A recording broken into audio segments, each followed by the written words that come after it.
پڑھ دیں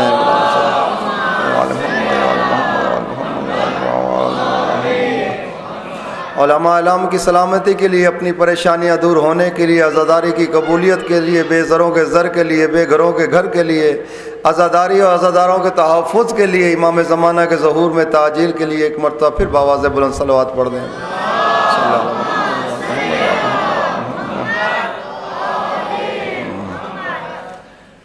گزشتہ مسلسل اسی آیت کے عنوان سے آپ کے سامنے گفتگو چل رہی تھی کہ نعمت کیا ہے اور اتمام نعمت کیا ہے۔ اتمام نعمت، اگر اس انسان اس اتمام نعمت کو درک کر لے کہ جس کے صدقے میں نعمتیں ہم پہ نازل ہوتی ہیں، تو یقین رکھے انسان کے دل میں قدر و قیمت بڑھ جائے گی۔ اتمام نعمت میں سے ایک نعمت کہ جس کے بارے میں حدیث قدسی میں فرمان معصوم، حدیث قدسی میں خداوند زمین و آسمان ارشاد فرماتا ہے لولاک لما خلقت الافلاک، اے میرے حبیب اگر تم نہ ہوتے میں کچھ خلق ہی نہ کرتا، تیری وجہ سے میں نے ساری اشیاء خلق کی ہیں۔ یہ آسمان کا شامیانہ تیری محبت میں لگایا، زمین کا فرش تیری محبت میں بچھایا، سورج اور چاند کی کندیلیں تیری محبت میں روشن کی، یہ چمکتے ہوئے ستارے تیری محبت میں ہیں، لیلاتی فصلیں تیری محبت میں ہیں، بہتے ہوئے دریا تیری محبت میں ہیں، انسان کو غذا تیری محبت میں، یعنی جو کچھ کائنات میں خلق کیا ہے یہ سب تیری محبت میں۔ اب انصاف سے مانا ایک علت اور ایک معلول ہوتا ہے۔ علت اور معلول، علت کیا؟ پیغمبر کی ذات، معلول تمام خلقت۔ اگر علت نکل جائے تو معلول بھی خود بخود ختم ہو جاتا ہے۔ مثلا مجلس ہو رہی ہے یہاں پر، اگر جب تک مجلس ہو رہی ہے اسپیکر بھی چل رہا ہے، جب تک مجلس ہو رہی ہے لائٹیں بھی جل رہی ہیں، جب تک مجلس ہو رہی ہے دریاں بھی بچھی ہیں، لیکن جب مجلس ختم ہو گئی دریاں بھی جمع ہو جائیں گی، کیمرہ بھی بند ہو جائے گا، اسپیکر بھی آف ہو جائے گا، لائٹیں بھی آف ہو جائیں گی۔ اب کہتے لولاک لما خلقت الافلاک، اے میرے حبیب اگر تم نہ ہوتے تو میں افلاک کو خلق نہ کرتا۔ انصاف سے فرمانا اب تو پیغمبر نہیں ہے، اب تو پیغمبر نہیں ہے، اب افلاک کیوں چل رہے ہیں؟ یا تو کہ حدیث غلط ہے، یا یہ مانے آج بھی ہے کوئی محمد جیسا کہ جس کے صدقے میں آسمان و زمین باقی ہیں، آج بھی ہے کوئی پیغمبر جیسا کہ جس کے صدقے میں سورج اپنے ٹائم پہ نکلتا ہے اور غروب کرتا ہے، چاند اپنے اوقات میں نکلتا ہوا نظر آتا ہے، ستارے چمکتے ہوئے نظر آتے ہیں، نہ زمین آسمان نہ زمین پہ گرتا ہے، نہ زمین آسمان کی طرف۔ بس ایسی پرمنفع شخصیت کو حجت ابن الحسن کہا جاتا ہے۔ صلوات پڑھ دے محمد وآل محمد۔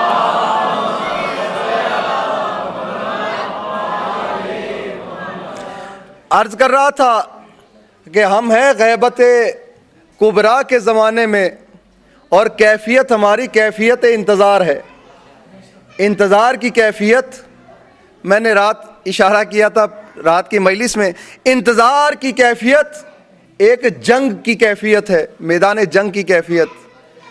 میدان جنگ کی کیفیت کیسے ہوتی ہے؟ میدان جنگ میں آگے سے حملہ نہیں ہوتا، آگے سے بھی حملہ ہوتا ہے، دائیں طرف سے بھی حملہ ہوگا، بائیں طرف سے بھی حملہ ہوگا، پیچھے سے بھی حملہ ہوگا، ہر طرف سے انسان خطرے میں ہوگا، پروپوگنڈے بھی ہوں گے، کہیں نہ کہیں سے ایسی باتیں بھی ہوں گی جس سے انسان یا سپاہی بھٹک سکتا ہے، ہر طرف سے ایسے پروپوگنڈے ہوں گے جس کی وجہ سے انسان بھٹک سکتا ہے۔ ایسے موقع پر اچھے سپاہی کی نشانی یہ ہے کہ سب سے پہلے اسے chief of the army staff کی شناخت موجود ہو، اس کے پاس اسے پتہ ہو کہ اس کا chief of the army staff ہے کیسا، اس کی آنکھیں کیسی ہیں، اس کی زبان بولنے کا انداز کیسا ہے، اس کے دیکھنے کا انداز کیسا ہے، اس کے چلنے کا انداز کیسا ہے۔ اگر انسان شناخت حاصل کر لے ایک حصہ بچ جاتا ہے، اور دوسرا chief of the army staff کی اطاعت کرنا، اس کا حکم ماننا۔ اگر اس کا حکم مانو گے تو چونکہ مرکز سے اس کا رابطہ ہے، اس لیے آپ کو اگر کہیں سے حملہ ہونا ہوگا پہلے سے اطلاع دے دی جائے گی، دھیان رکھنا ادھر سے حملہ ہونے والا ہے، دھیان رکھنا ادھر سے حملہ ہونے والا ہے۔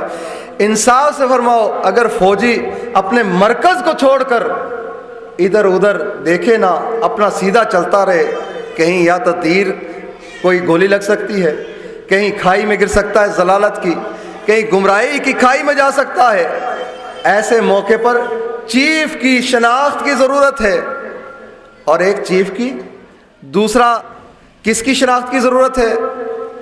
نائب chief of the army staff, کہ چیف کے بعد نائب چیف کون ہے. ایک سپاہی کا چونکہ کام ہے اطاعت, اس نے حکم ماننا ہے. فوجیوں میں قانون ہے there is no reason of life but do and die, کہ زندگی کا مقصد یہی ہے, بس اطاعت کرو, اس دنیا سے چلے جاؤ. اگر آپ چاہے چیف حکم دے, چاہے نائب چیف حکم دے, لیکن ایک سپاہی کا کام کیا ہے؟ اطاعت کرنا, حکم کی اطاعت کرنا. اسی کو اچھا کہا جائے گا کہ جو اپنے چیف کے کام پر اطاعت کرتا, جو چوہوں چرا کرتا نظر آئے. انصاف سے فرمانا, اس کا کورٹ مارشل ہو سکتا ہے. اگر ایک فوجی کے میں نہیں کرتا تو اسے پورا دن علاقے کا چکر لگوائیں گے, سزا بھی ہوگی, اس کی حالت بھی ٹائٹ ہوگی. کہ جو اپنے چیف کی اطاعت, ایک مسئلے میں اطاعت نہ کرتا ہوا نظر آئے. فرض کریں آپ کو چیف, اچھا سپاہی اسی کو کہا جاتا ہے, ہم مولا کے سپاہی ہیں نا, اچھا سپاہی اس کو کہا جاتا ہے کہ جس سے اگر اس کا چیف یہ کہہ دے کہ دیکھو سورج نکلنے سے 2 گھنٹے پہلے تم نے یہ کام کرنا ہے, اور وہ سوتا ہوا نظر آئے سورج نکلنے کے بعد سارا دن بھی کام کرے, تو کوئی فائدہ نہیں ہوگا. اگر آپ کا چیف کہتا ہوا نظر آ رہا ہے ملعون ملعون, وہ شخص ملعون ہے جو نماز صبح اتنی دیر سے پڑھے کہ ستارے غائب ہو جائیں. اگر اطاعت نہیں, پھر پورا دن یا صاحب زمان پکارتے رہیں, پورا دن امام کے نوحے سنتے ہوئے نظر آئیں, کتابیں پڑھتے ہوئے نظر آئیں, اسے اچھا نہیں کہا جا سکتا. ایک نافرمانی انسان کو ادھر سے ادھر کر دیتی ہے, ایک نافرمانی. اگر یقین نہ آئے تو مثال دے سکتا ہوں. ابلیس کون ہے؟ وہ شخص ہے جس نے آدم کے سجدے سے انکار کیا.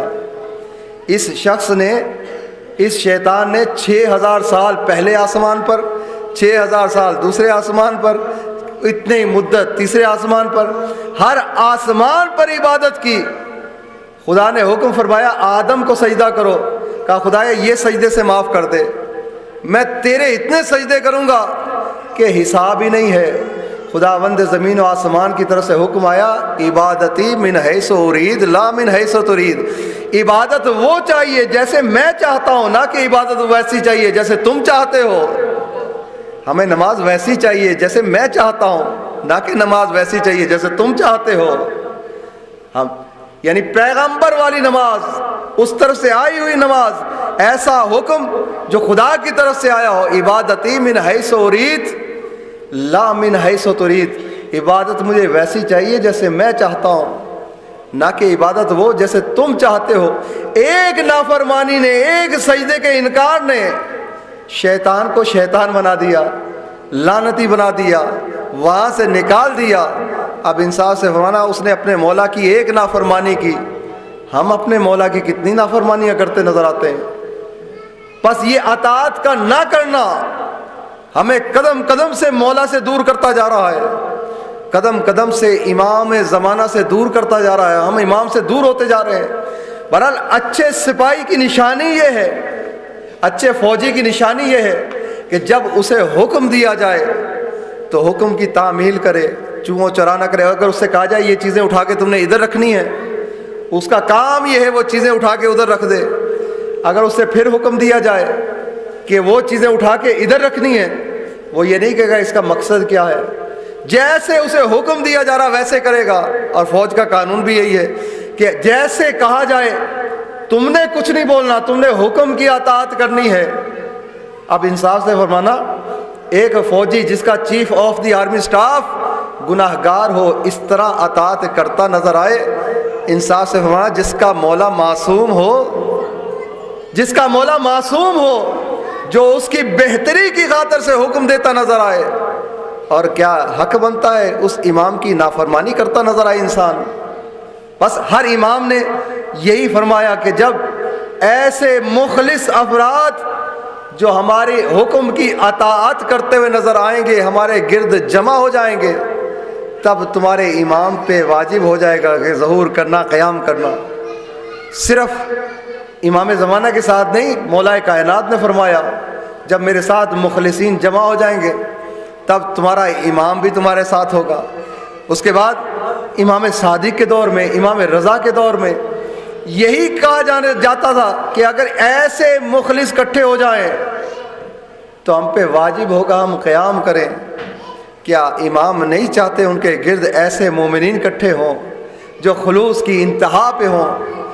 اور وہ چاہتے نہیں ہے کہ آپ مومن اکٹھے ہو کر امام کی نصرت کا ارادہ کریں، ان کا امام ظہور کرے، ان کے ساتھ مل کے دشمنان حسین سے انتقام لے۔ لیکن یہ ذہن میں نہ آنے دیجیے گا کہ ہم امام کو لشکر کی ضرورت ہے، ان کے پاس قوت نہیں ہے۔ جن کے پاس 72 حرف اسم اعظم الہی کے ہوں، انگوش سے، اشارے سے پوری زمینوں کو تہو بالا کر سکتے ہیں، لیکن چاہتے کیا ہیں کہ ہمیں ساتھ لے کے چلنا، چاہتے کیا ہیں ہمارے مومن ہماری درسگاہوں میں آئیں، ان مومنوں میں سے کوئی سلمان بنے، کوئی ابو ذر بنے، انہی مومنین میں سے بلند درجے حاصل کریں تاکہ مقامات عالیہ کو درک کریں، کہ ہم فخر کر سکیں دیکھو ہمارے چاہنے والے ہیں کون، ہمارے ماننے والے ہیں کون۔ یہ امام تربیت اگر دیکھنی ہو واقعی امام کے لشکریوں میں کیسے لوگ ہوں گے تو امام حسین کے لشکر کو دیکھ لینا، جیسے وہاں پہ ہیں اسی طرح تربیت شدہ جب 313 تیار ہو جائیں گے تب آپ کے زمانے کا امام ظہور کرے گا۔ الاصل غیبت کے زمانے میں ہم نے chief of the army staff کی باتیں ماننی، امام کا انتظار کرنا ہے۔ کیا اس مدت پہ ہم پہ کوئی ذمہ داری بھی عائد ہوتی ہے یا نہیں؟ کل میں نے کہا تھا کہ ذمہ داریوں میں سے ایک ذمہ داری کہ جبرائیل امین کا فرمان عطا امر اللہ، آیت قرآنی عطا امر اللہ فلا تستعجلوا، کہ اللہ کا امر آ چکا، جلد بازی نہ کرنا۔ ایک اور شے جو انسان کے لیے غیبت کے زمانے میں ضروری ہے وہ ہے امام کی چاہت کو اپنی چاہت پہ فوقیت دینا۔ توجہ ہے نا آپ حضرات کی؟ امام کی چاہت کو اپنی چاہت پہ فوقیت دینا یہ ایک منتظر کی ذمہ داریوں میں سے ہے۔ انصاف سے ایک بات ذہن میں رکھیے گا، اگر آپ امام کی چاہت پر اپنی چاہت کو ترجیح دیں گے، امام کی چاہت کو اپنی چاہت پر، تو یقین رکھیں آپ کے ہر قول میں فرق آتا ہوا نظر آئے گا، آپ کی زندگی میں انقلاب آ جائے گا۔ جب آنکھوں سے سینمے کی فلم دیکھنے لگے نا تو یہ سوچنا میرا مولا چاہتا کیا ہے، فوراً آنکھیں مڑ جائیں گی، اس لیے کہ اپنی چاہت پہ مولا کی چاہت کو ترجیح دے رہے ہیں۔ اب آپ کی آنکھیں سینمے کی طرف یا فلم کی طرف نہیں جائیں گی۔ اگر بازار میں چلتے ہوئے کسی نامحرم کی طرف نظر پڑے، وہاں پہ کھڑا ہو کے ضرور یہ سوچے کیا میرا مولا اس پہ راضی ہے یا نہیں، مولا کی چاہت کیا ہے، فوراً آنکھیں موڑ لے گا۔ اگر کسی کو گالی دیتے ہوئے، جن کی تکیہ کلام گالی بن چکی ہے، تھوڑی سی گفتگو ہوتی ہے، تیز ہوتی ہے تو گالیاں دینی شروع کر دیتے ہیں۔ یہ گالی کا ادنا نقصان، میں نے ایک جگہ ذکر کیا تھا، گالی کا ادنا نقصان یہ ہے کہ انسان کی زندگی کو کم کر دیتا ہے۔ اگر گالی دیتے ہوئے انسان صرف امام کی چاہت کو نظر کر لے، کیا امام راضی ہیں میری اس گالی دینے پر، تو انسان کی زبان رکتی ہوئی نظر آئے گی۔ کان یا کسی کو اذیت دینے کے لیے اگر امام کی خوشنودی کو، امام کی رضاعت کو اپنی رضاعت کے آگے کرے گا تو اس زبان میں رکاوٹ پڑتی ہوئی نظر آئے گی۔ یہ کان جب گانا سننے لگیں گے تو سوچے گا کہ امام راضی ہیں گانا سننے سے، تو فوراً اپنے کان کو بند کر کے کسی اور طرف نکل جائے گا۔ یعنی امام، یہ ہاتھوں کا سلسلہ بھی اسی طرح، قدم کا سلسلہ بھی اسی طرح، ہاتھ ادھر اٹھیں گے جہاں امام چاہیں گے، اس کی مدد ہوگی جہاں امام چاہیں گے، اس کی نصرت ہوگی جہاں امام چاہیں گے، قدم ادھر جائیں گے جہاں امام چاہیں گے۔ امام کی چاہت کو اپنی چاہت پہ فوقیت دینا یہ ہماری ذمہ داریوں میں سے ہے۔ جناب سلیمان کا نام سنا ہے، جناب سلمان فارسی کا نام، ایک شخص صادق آل محمد حضرت امام جعفر صادق علیہ السلام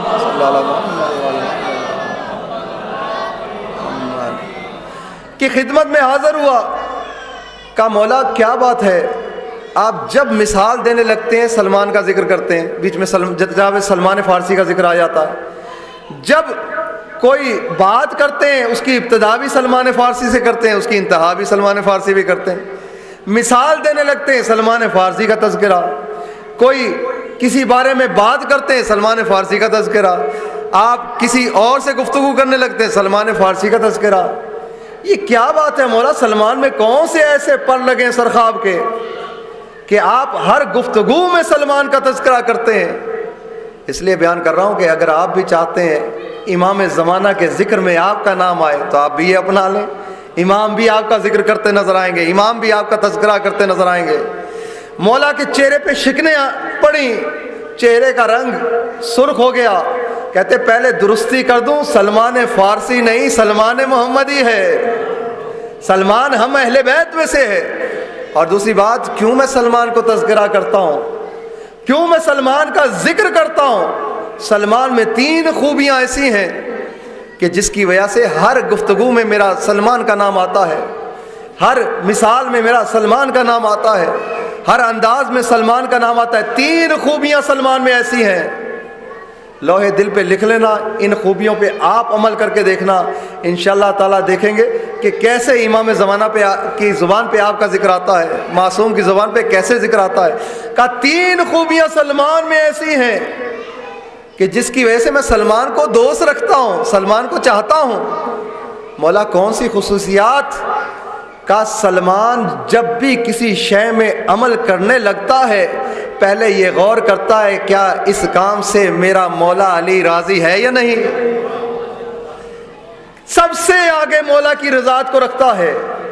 آپ کا امام زمانہ ہے، ان کا امام مولا کائنات تھے، وہ اپنے مولا کی چاہت کو نظر قدم مقدم رکھتے تھے کہ میرا مولا چاہتا کیا ہے، میرے مولا کی منشا کیا ہے۔ کہا اس وجہ سے سلمان کو دوست رکھتا ہوں۔ پہلی وجہ تو یہ تھی، اور ذمہ داریوں میں سے بھی آپ کی ذمہ داریوں میں سے یہ کہ امام کی چاہت کو اپنی چاہت پہ فوقیت دینا۔ اگر قسم بخدا 1 مہینہ ایسا عمل کر کے دیکھیں، 1 مہینہ اگر ایسا عمل کر کے دیکھیں، مہینے بعد آپ محسوس کریں گے رات کو سوئے ہیں، کبھی سرزمین کربلا کی وادیوں کی سیر کر رہے ہیں، کبھی نجف اشرف کی وادیوں کی سیر کر رہے ہیں، اس لیے کہ آپ نے امام کی رضا کو اپنی رضا پہ فوقیت دی ہے۔ گناہوں سے اس طرح انسان دور ہو جائے گا۔ پھر مولا فرماتے ہیں دوسری خصوصیت یہ تھی جو شاید ہم میں نہ ہو، شاید ہم میں وہ خصوصیت نہ پائی جائے۔ سلمان میں دوسری خصوصیت یہ تھی، سلمان امیروں کے پاس نہیں غریبوں کے پاس بیٹھتا تھا، ان غریبوں کو اپنے سینے سے لگاتا تھا، ان کے ساتھ فرش زمین پہ بیٹھ جاتا تھا، ان کے ساتھ گفتگو کرتا تھا، ان سے گفت و شنید کرتا تھا، ان سے باتیں کرتا تھا، انہیں حوصلہ دیتا تھا۔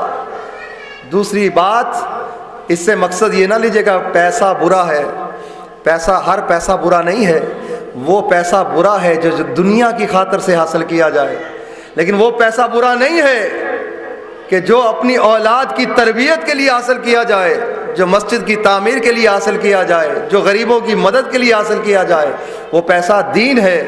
اور وہ پیسہ جو دنیا کی خاطر سے، فرض کریں میں کما رہا ہوں سین میں جاؤں گا، وہ پیسہ برا ہے۔ الحاصل عمراء کی تعریف ہے، لیکن کن عمراء کی تعریف ہے؟ معصوم کی حدیث کے مطابق کہ بہترین امیر، بہترین پیسے والے وہ ہیں جو علماء کے دروازے پہ نظر آئے ہیں، علماء کے دروازے پہ نظر آئے، وہ بہترین امیر ہیں۔ اور کہہ رہے بدترین عالم وہ ہیں جو امیروں کے دروازے پہ نظر آئے۔ آپ کو پورا حساب بتا دیا کہ اچھا عالم اور بیس عالم کون سا ہے۔ اچھا عالم وہ ہے جس کے دروازے پہ امیر نظر آئے، اور برا عالم وہ ہے جو امیروں کی چوکھٹ پہ نظر آئے۔ دوسری خوبی کہ سلمان غریبوں کو سینے سے لگاتا تھا، جہاں غریب بیٹھے تھے ان کے ساتھ بیٹھ جاتا تھا، ادھر امیر بیٹھے ادھر غریبوں میں جا کے بیٹھ جاتا تھا۔ پیغمبر کا زمانہ ہے، غربت بہرحال کوئی بری شے نہیں ہے، ایک امیر بیٹھا ہے، ایک غریب اور جس کے کپڑے پھٹے ہوئے، میل کچیل لگی ہوئی، آ کے اس شخص کے بیٹھا، اس کی چادر کے اوپر، اس کی عبا کے اوپر وہ بیٹھ گیا، اس امیر نے بڑے یعنی عجیب انداز میں ہوا کھینچی کہ میری آواز شاید گندی نہ ہو جائے. پیغمبر نے یہ منظر دیکھا, رحمت للعالمین کے چہرے پہ غضب کے آثار. ایک مرتبہ فرماتے ہیں اے شخص, کیا یہ تیری چادر پہ اگر بیٹھ گیا تھا, کیا تیری امارت اس کے پاس چلی جائے گی یا اس کی غربت تیرے پاس آ جائے گی؟ جیسے پیغمبر کی حالت دیکھی, ہاتھوں کو جوڑ کے کھڑا ہو, یا رسول اللہ میں معافی چاہتا ہوں, میں آئندہ نہیں ہوگا. کہتے یا رسول اللہ میں رضاعت کی خاطر سے اپنی آدھی دولت اس فقیر کو دیتا ہوں. پیغمبر فرماتے میں نہیں کہتا, جا کے اس فقیر سے پوچھو یہ لے گا یا نہیں لے گا. کہا فقیر اے شخص یہ لو آدھی دولت میں تمہیں دیتا ہوں. کہہ رہا یا رسول اللہ میں ایسی دولت لیتا ہی نہیں ہوں جو دماغ کو خراب کر دے, مجھے ایسی دولت چاہیے جو دماغ کو قائم و دائم رکھے. حاصل دوسری خوبی, سلمان غریبوں کے ساتھ بیٹھتے تھے, اس لیے صادق آل محمد دوست رکھتے تھے. تیسری خوبی, سلمان میں علم دوست تھے, ہمیشہ جہاں علم کا مذاکرہ ہوتا تھا وہیں تشریف فرما ہوتے تھے. بس اگر آپ بھی چاہتے ہیں کہ آپ کو مولا دوست رکھیں, آپ کی گفتگو ان کی گفتگو میں آپ کا نام آئے, تو آپ بھی سلمان والی خصوصیات پیدا کریں, سلمان والی خوبیاں پیدا کریں. زمانے کا امام آپ کو چاہتا ہوا نظر آئے گا, زمانے کا امام آپ کو پسند کرتا ہوا نظر آئے گا. اسی سے ملتی جلتی ایک اور ہماری ذمہ داریوں میں سے ایک ذمہ داری, منسوبین امام زمانہ کا احترام کرنا. منسوبین جن کی نسبت امام کی طرف ہو اس کا احترام کرنا ہماری ذمہ داریوں میں سے ذمہ داری ہے. غیبت کبریٰ کے زمانے میں, حالت انتظار میں, اب فرض کریں علماء کی اگر نسبت امام کی طرف ہے, علماء کا احترام کرنا, علماء کے احترام سے امام خوش ہوتے ہیں. طالب علموں کی نسبت اگر امام کی طرف ہے, چاہے سید ہو چاہے شیخ ہو, لیکن سید مادی اولاد, شیخ روحانی اولاد, اگر ان کی نسبت امام کی طرف ہے تو ان کا احترام آپ کریں تو امام کی طرف. یہ ہماری ذمہ داریوں میں سے ذمہ داری ہے, جس کی نسبت امام کی طرف ہو اس کا احترام کرتے نظر آئیں. یہ کم کا واقعہ ہمارے ایک دوست کے ساتھ پیش آیا. ایک طالب علم چلے, ایک روڈ سے دوسری روڈ تک جانا تھا, ٹیکسی میں سوار ہوئے, پیسے بھول گئے. جب اترے ٹیکسی والے سے کہتے میرے پاس پیسے نہیں ہیں, بھول آیا ہوں. ٹیکسی والے نے گالیاں دینی شروع کر دیں. گالیاں دے کے طالب علموں کو بڑی حقارت سے بھیجا. اتنے میں دیکھا ایک سبز پوش سبز رومال پہنے عرب نزدیک پہنچا, اس کی ٹیکسی کی کھڑکی سے ایک تھیلی اس کے ہاتھ میں دی.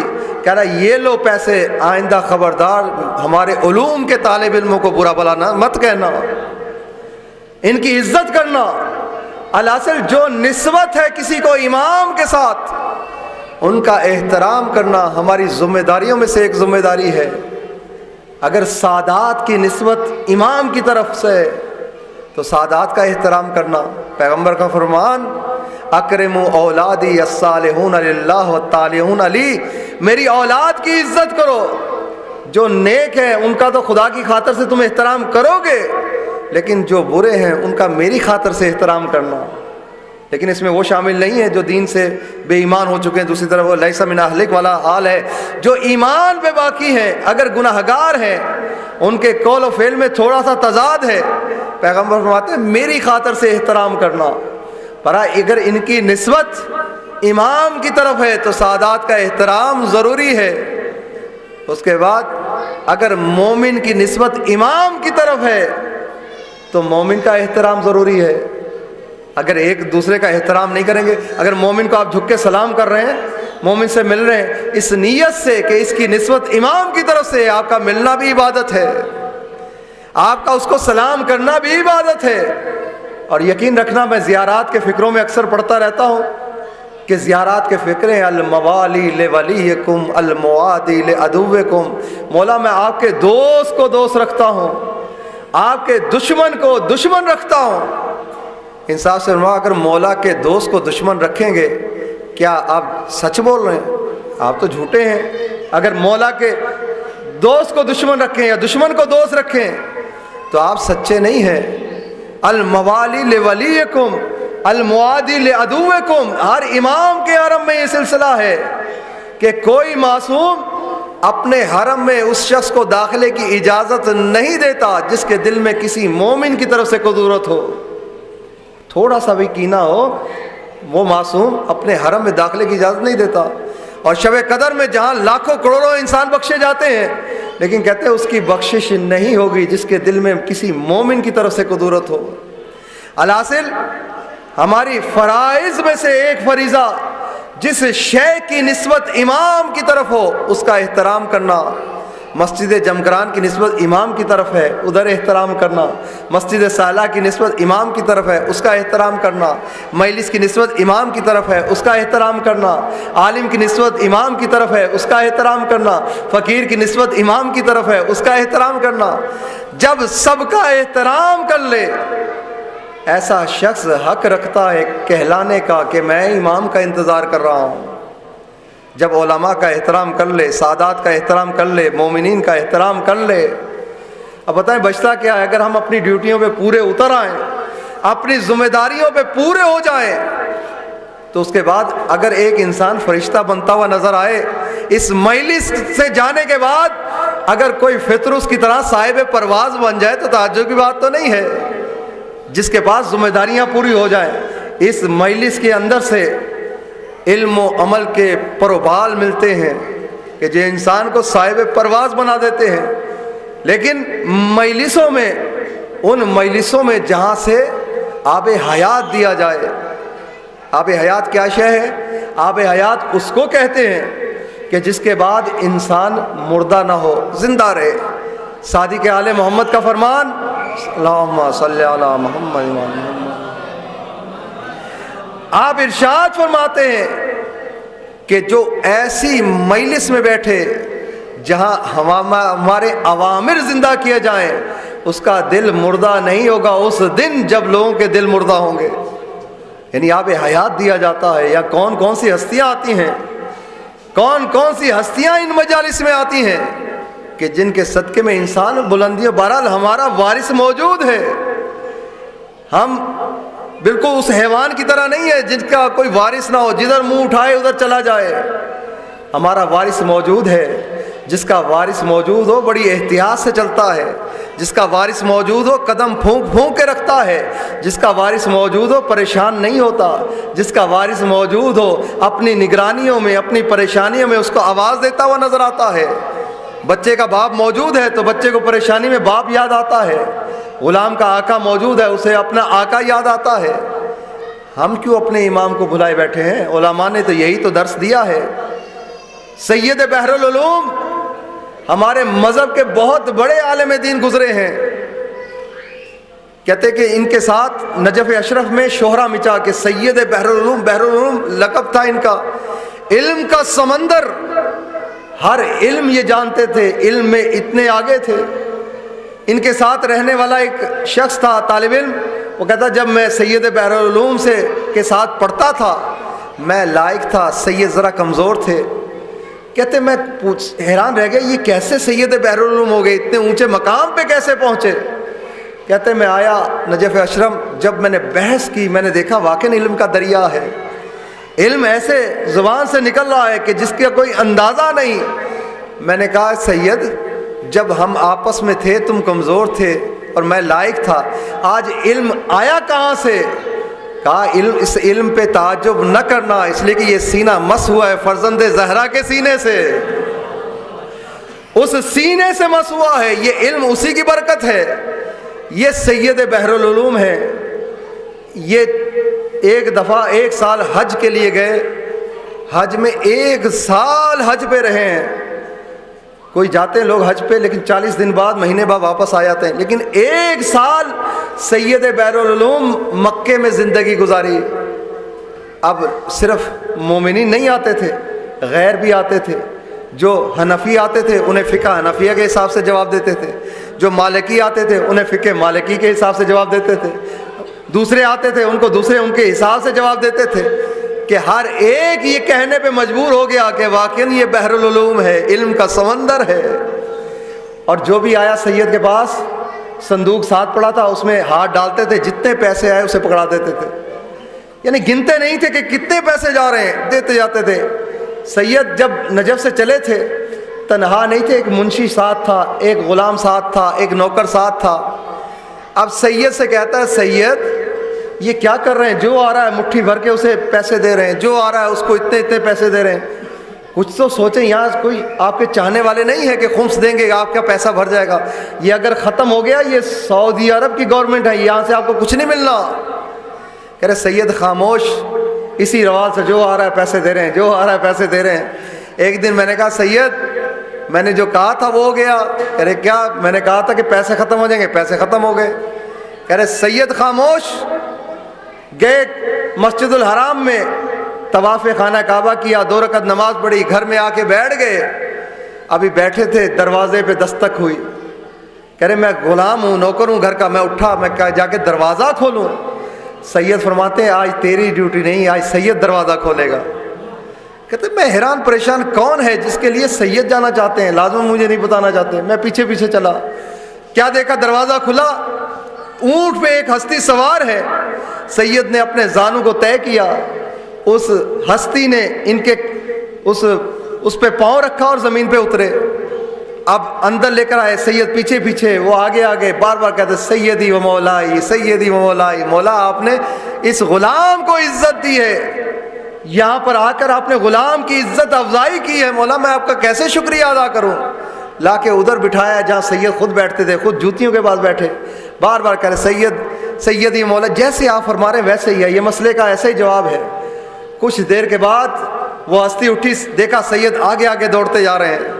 دروازہ کھولا، زانو کو طے کیا، اس ہستی نے زانو پہ پاؤں رکھا، اونٹ پہ سوار ہوئے اور چلے۔ سید کہتے ہیں کمر جھکی ہوئی کے ساتھ پیچھے پیچھے بھاگے جا رہے ہیں۔ آقا مشرف کیا، آقا آپ نے بہت لطف کیا، یہاں پر تشریف لائے۔ اب نوکر حیران پریشان، یہ کون ہستی ہے؟ والی مکہ آیا سید کے پاس، کتنے گھنٹے بیٹھا رہا، سید نے اس کی طرف مڑ کے نہیں دیکھا۔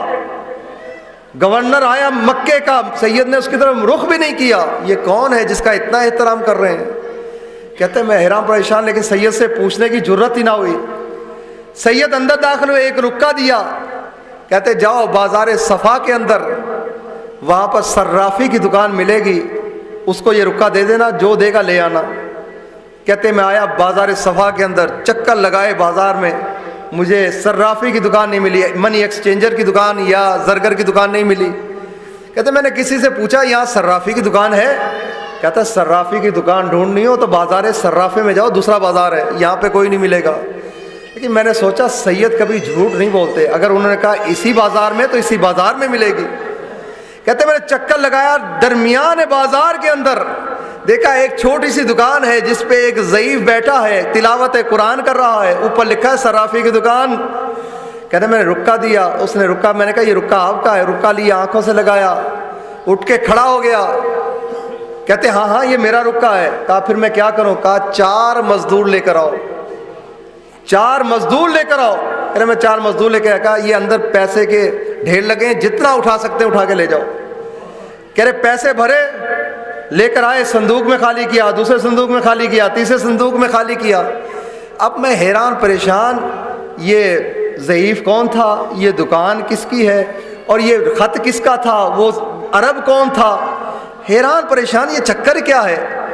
جب میں نے سامان خالی کر دیا، مزدوروں کو پیسے دے دیے، اب میں نے کہا سید سے تو پوچھنے کی ضرورت نہیں ہوتی، ایسا کرتا ہوں اسی صرافے سے جس سے پیسے ملے اسی سے پوچھتا ہوں کہ یہ عرب کون تھا، یہ رکا کس کا تھا جس کی وجہ سے اتنے پیسے مل گئے۔ توجہ ہے نا آپ حضرات کی؟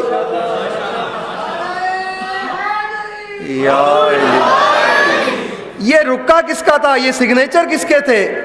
کہہ رہے وہی عرب مجھے بتا سکتا ہے، سید سے تو نہیں پوچھ سکتا، اس سے پوچھوں گا ساری تفصیل بتا دے گا۔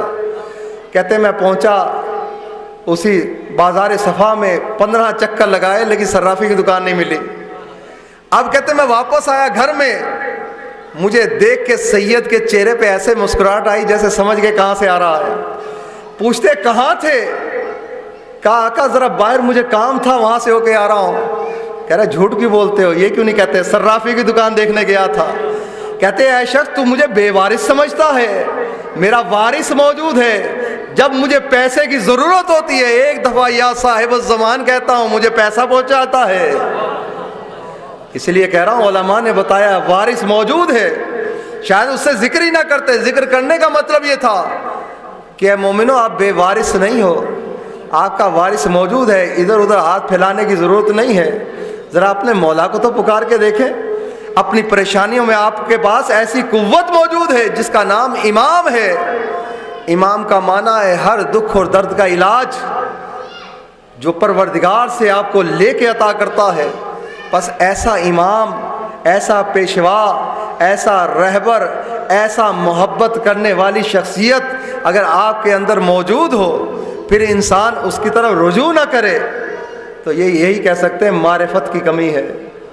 دیکھیں بچے کو معرفت ہے کس بات کی کہ جب مجھے پیسے کی 2 روپے چاہیے، اگر میں بازار سے خریدنا ہے تو باپ کو آ کے پکارتا ہے، بابا مجھے 2 روپے دے دو، میں نے باہر ریڑھی والا گزر رہا ہے، اس سے چیز لینی ہے۔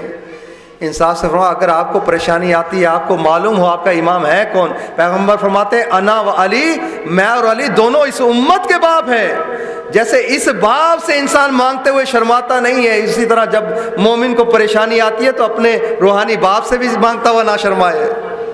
اس امام کو بھی تو پکار کے دیکھو، اس امام کو بھی تو آواز دے کے دیکھو، کیسے زہرا کا لال آپ کو عطا کرتا ہوا نظر آئے گا، آپ کی پریشانیاں دور کرتا ہوا نظر آئے گا۔ لیکن کتنا مظلوم ہے آقا، اتنے مومن ہوتے ہوئے بھی وہ غریب ہے، اتنے مومن ہوتے ہوئے جس کے اتنی اولاد ہوں پھر بھی مظلوم ہے۔ کیا ہوتا ہے کبھی ایسے دنیا میں کہ باپ ایک کونے میں بیٹھا ہو، کوئی توجہ نہ دے؟ کتنا مظلوم ہمارا امام ہے، باپ موجود ہے لیکن کوئی مومن ان کو یاد ہی نہیں کرتا۔ کبھی ہوتا ہے باپ اگر بالکل بیمار ہو جائے اسے تنہا چھوڑ دیا جائے، بلکہ بچوں میں سے ایک بچہ کہتا ہے بھائی تم ان کا بابا کا خیال رکھنا، ایک بچہ فکس ہو جاتا ہے باپ کے خیال کے لیے۔ آپ میں سے بتائیں کتنے بچے ہیں جنہوں نے اپنے آپ کو وقف کیا ہو امام زمانہ کی خاطر سے، کہ ہمارا امام تنہا نہ رہے، ہمارا امام اکیلا نہ رہے، کم از کم ہمارا سلسلہ تو امام کے ساتھ باقی رہے۔ ہم کتنے دور ہو چکے ہیں امام سے، کتنے فاصلے کر لیے ہم نے امام اور اپنے درمیان۔ کھا اسی دسترخوان سے رہے ہیں مولا کے، کھانے والے تو بہت ہیں کہ ان کے وسیلے سے اللہ تعالیٰ کی طرف سے رزق آتا ہے، بہرحال کھاتے تو ہیں ان کے دسترخوان سے، لیکن امام کو نہیں پوچھتے مولا ہمارا ہے کون۔ کہتے تو ہیں ہم ان کے دور حکومت میں زندگی کر رہے ہیں، لیکن صاحب حکومت کی معرفت نہیں ہے۔ جانتے تو ہیں ہمارا مولا ہے، لیکن جانتے نہیں ہمارا مولا کیسا ہے۔ مولا کو تو مانتے ہیں، مولا کی نہیں مانتے۔ یہ ہے ہمارا ظرف، یہ ہے ہمارا عقیدہ کہ ہم اس منزل پہ پہنچ چکے ہیں کہ امام اتنے لوگوں کے ہوتے ہوئے کہتے جاتے ہیں آغا اشرافی سے، جب پوچھا من انت آپ کون ہیں، 3 مرتبہ رو کے کہتے ہیں انا المظلوم انا المظلوم انا المظلوم، میں مظلوم ہوں۔ کون مظلوم ہے؟ وہ ہستی مظلوم ہوتی ہے جس کے شیعہ اسے سلام نہ کریں، جس کے چاہنے والے اسے سلام نہ کریں۔ غالباً پہلے بھی ایک مجلس میں تذکرہ کیا تھا کہ جب مولا کہنا داخل ہوئے تھے گھر میں، سیدہ کو روتے ہوئے دیکھا، بی بی روتی کیوں ہے؟ کہا یا علی میں نے سنا ہے مدینے والے آپ کو سلام نہیں کرتے۔ مولا کائنات نے رو کے فرمایا اب تو زمانہ یہ آ گیا علی کسی کو سلام کرتا ہے کوئی جواب سلام نہیں دیتا۔ ایسی مظلومیت کی کیفیت امام پہ فرماتے ہیں انا المظلوم، میں مظلوم ہوں میں مظلوم ہوں۔ کتنا مظلوم ہے آقا جس کے چاہنے والے یاد نہ کریں، کتنا مظلوم ہے وہ آقا جس کی ماں کی قبر پہ نہ کوئی حرم ہے نہ کوئی سایہ ہے، کتنا مظلوم ہے وہ آقا جس کے 4 اجداد غریب ہیں، جس کے 4 اجداد مظلوم ہے۔ مدینہ منورہ ہے، منورہ کس کو کہتے ہیں کہ جو رات کے ٹائم چمکتا ہوا نظر آئے، اتنی روشنیوں کا انتظام ہے مدینے جو گئے ہیں کہ رات کو بھی دن کی طرح چمکتا ہے، لیکن جہاں ہر طرف روشنی ہے وہاں جنت البقیع تاریک ہے، وہاں نہ کوئی ذری ہے نہ کوئی چراغ ہے۔ لیکن میرا دل کہتا ہے راتوں کو زمانے کا امام ضرور آتا ہوگا، قبروں پہ ہر قبر پہ جا کے کہتا ہے یا جدہ میرے لیے دعا کرو، خدا میرا ظہور جلدی کرے تاکہ آ کے آپ کے قاتلوں سے انتقام لے سکوں، آپ کے حرم کی تعمیر کر سکوں۔ انہی مظلوموں میں سے ایک مظلوم وہ ہے جو دنیا میں بھی مظلوم تھا، اب بھی مظلوم ہے۔ کون؟ حسن مجتبیٰ۔ آج دل چاہتا ہے ایک یتیم کا تذکرہ کرنا چاہتا ہوں۔ اب جس کے رزق میں کمی ہے نا وہ اپنے دل میں حاجات لے کے بیٹھ جائے، جس کے پاس سفرے میں تنگی ہے وہ حاجت لے کے بیٹھ جائے، جس کے پاس کچھ نہیں ہے آج حسن مجتبیٰ کا دسترخوان ہے، آئیے لے کے چلتا ہوں اس حسن مجتبیٰ کے دروازے پر۔ اب اتنا غریب، میں کہوں گا ہمارے سارے امام غریب ہیں، لیکن امام حسن ان سب میں سے غریب تر ہیں۔ آپ پوچھیں گے امام حسین زیادہ مظلوم ہے، لیکن میرے پاس دلیل ہے، امام حسن سب سے غریب ہیں۔ دیکھیں جن کی شادیاں ہوئی ہیں نا، اگر باہر سے آئیں جتنے بھی رنجیدہ ہوں، لیکن گھر میں آتے ہیں اچھی زوجہ مل جائے سکون مل جاتا ہے، اچھی زوجہ مل جائے تو سکون مل جاتا ہے۔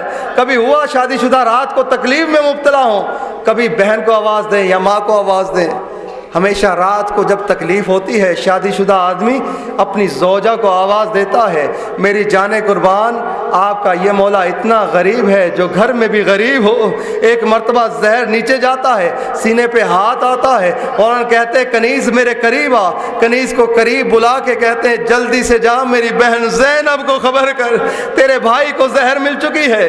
اجرکم اللہ، اجرکم اللہ۔ تمام بنی ہاشم ارد گرد جمع ہو چکے ہیں۔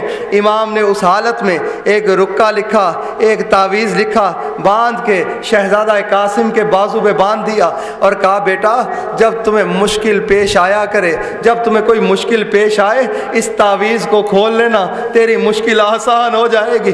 کہتے کربلا کے بن میں رات بھر حسن کی بیوہ تاکید کرتی رہی، اے بیٹا قاسم کل قربانی کا دن ہوگا، بیٹا قاسم میری لاج رکھ لینا، میں بیوہ ہوں، ایسا نہ ہو لوگ کہیں اس کا باپ نہیں تھا، ماں نے کیسی تربیت کی ہے، بیٹا قاسم میرے دودھ کی لاج رکھنا۔ ایک مرتبہ شہزادہ قاسم کہتے ہیں اماں کل آنے دو، چچا سے اجازت لے دینا، ارے میں دیکھو کیسے جنگ کر کے دکھاتا ہوں، ارے پرسہ دینا ہے حسن مجتبیٰ کو، آئیے لے کے چلتا ہوں اسی جنت البقیع کی طرف۔ ایک مرتبہ جناب شہزادہ قاسم آتے ہیں امام حسین کی خدمت میں، امام نے جیسے شہزادہ قاسم کو دیکھا رونا شروع کر دیا، بیٹا میں تمہیں اجازت نہیں دے سکتا، گریہ کی انتہا، بیٹا تمہیں اجازت نہیں دے سکتا۔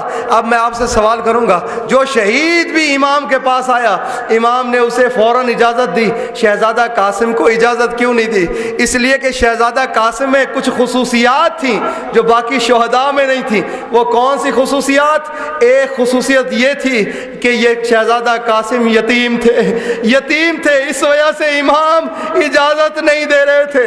دوسری خصوصیت یہ تھی ارے حسن بھائی کی نشانی تھے، جب حسن مجتبیٰ کو دیکھنے کے متمنی ہوتے تھے شہزادہ قاسم کا دیدار کر لیا کرتے تھے۔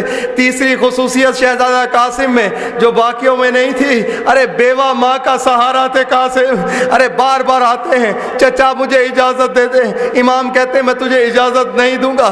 ایک مرتبہ کونے میں جا کے بیٹھ جاتے ہیں اور سوچتے رہتے ہیں، روتے رہتے ہیں، میری کیا قسمت، مجھے چچا اجازت نہیں دیتے۔ اتنے میں یاد آتا ہے بابا جب اس دنیا سے جانے لگے تھے میرے بائیں ہاتھ میں تعویذ باندھا تھا، کہا بیٹا قاسم جب مشکل پیش آئے اس تعویذ کو کھول کے دیکھ لینا، تیری مشکل آسان ہو جائے گی۔ ایک مرتبہ شہزادہ قاسم کہتے ہیں اس سے بڑی مشکل ہوگی کیا؟ جب تعویذ کو کھولا اس پہ لکھا تھا بیٹا قاسم میں کربلا میں نہیں ہوں گا، تیرے چچا پہ جب مشکل پیش آئے میری طرف سے میرے بھائی پہ تم اپنے آپ کو فدا کر دینا۔ ارے شہزادہ قاسم خوش ہو جاتے ہیں، رکا لے کر امام حسین کی خدمت میں آئے، امام نے جیسے دیکھا بیٹا قاسم کیسے اجازت دوں، رکا دے دیا، امام نے رکا دیکھا آنکھوں سے لگایا، آنسو جاری ہو گئے۔ ایک مرتبہ بھائی یاد آ گئے، بیٹا قاسم اگر بھائی کی وصیت نہ ہوتی میں تمہیں کبھی اجازت نہ دیتا۔